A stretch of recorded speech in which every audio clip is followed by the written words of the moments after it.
নমস্কার বন্ধু, আমি সন্দীপ বাগ। আপনারা দেখছেন Sandip Bag for you YouTube channel. আশা করছি বন্ধুরা ভালো আছেন।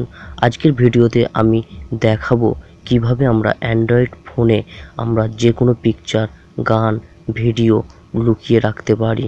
মানে আপনি যে এই গ্যালারিতে আপনার পিকচারগুলো দেখেন, সেই পিকচারগুলো আপনি লুকিয়ে রাখতে পারবেন। ধরুন আমার এখানে যে পিকচারগুলো দেখা যাচ্ছে, আপনি যদি চান এই পিকচারগুলো আপনার ফোন থেকে, গ্যালারি থেকে লুকিয়ে রাখতে পারেন।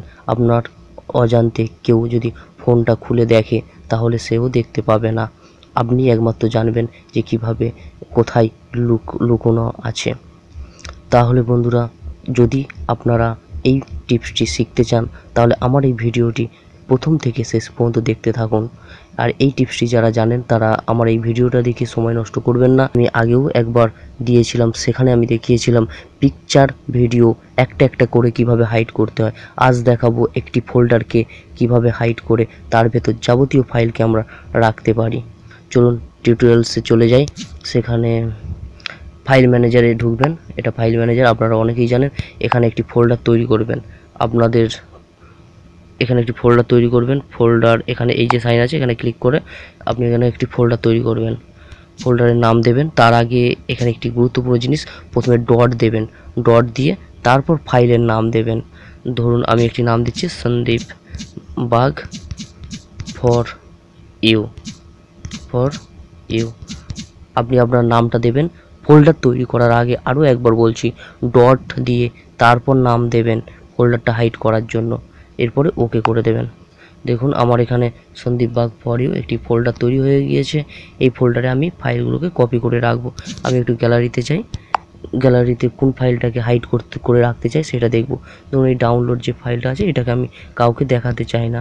তো তার জন্য এই ফাইলটাকে সবকটা আমি হাইড করব। জাস্ট এখান থেকে কপি করে আমি সন্দীপ বাগ ফর ইউ যেটা ফোল্ডার বানালাম ওখানে গিয়ে পেস্ট করে দেব। চলুন দেখা যাক। তার জন্য এখান থেকে তো কপি করা যায় না, আমাকে ফাইল ম্যানেজারে যেতে হবে। ডাউনলোড ফোল্ডারটা খুলে যেয়ে নেব। আপনারা যে ফাইল বা পিকচার, গান, ভিডিও যেটা আপনারা হাইড করতে চান সেই ফোল্ডারে যাবেন। আমি আমার চলে আসলাম। এসে এখান থেকে পিকচারগুলোকে জাস্ট সিলেক্ট করে নেব। জাস্ট চেপে ধরবেন, এখানে সিলেক্ট হয়ে যাবে। সিলেক্ট করে নেবেন এইভাবে। আর বন্ধুরা, যারা আমার ইউটিউব চ্যানেলটি এখনও সাবস্ক্রাইব করেনি, সাবস্ক্রাইব করে নিন এইরকম নতুন নতুন টিপস শেখার জন্য। আর ভিডিওটি ভালো লাগলে অবশ্যই লাইক করবেন এবং কমেন্ট করে জানাবেন ভিডিওটি কেমন লেগেছে। এইভাবে সিলেক্ট করে নেবেন। চলুন আমার সিলেক্ট হয়ে গিয়েছে। জাস্ট চেপে ধরবেন, আপনার পিকচারগুলো সিলেক্ট হয়ে যাবে। এরপর এখানে দেখুন, এটা হচ্ছে কাট, আপনি কেটে নিয়ে যাবেন। এটাই ক্লিক করবেন। কাঁচি যে চিহ্ন আছে এখানে ক্লিক করলাম, কাট হয়ে গেল। এরপরে জাস্ট আমি আমার সেই ফোল্ডারটা খুঁজবো যে ফোল্ডারে আমি ডট দিয়ে শুরু করেছিলাম। এই ফোল্ডারটা দেখুন, ডট সামনে আছে। তো এরপরে পেস্ট করে দেব। জাস্ট এই অপশানে ক্লিক করবেন। এই অপশানে ক্লিক করলাম, দেখুন পেস্ট হয়ে গিয়েছে।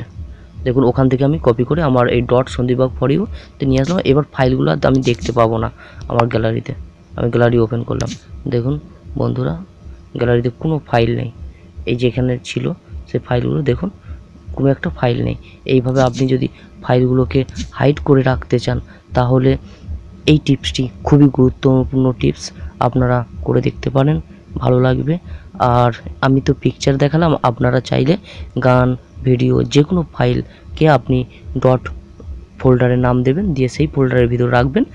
খুব সহজেই কেউ খুঁজে পাবে না গ্যালারি থেকে। ধন্যবাদ বন্ধু। এই টিপসটি যদি ভালো লাগে, আবারও বলছি, আপনারা ফেসবুক, হোয়াটসঅ্যাপে বন্ধুদের সাথে শেয়ার করবেন আর আমার চ্যানেলটিকে সাবস্ক্রাইব করে নেবেন। ধন্যবাদ। আজকের মতো আসি, আবার নেক্সট একটি ভিডিও টিউটোরিয়াল নিয়ে আপনাদের সঙ্গে হাজির হব।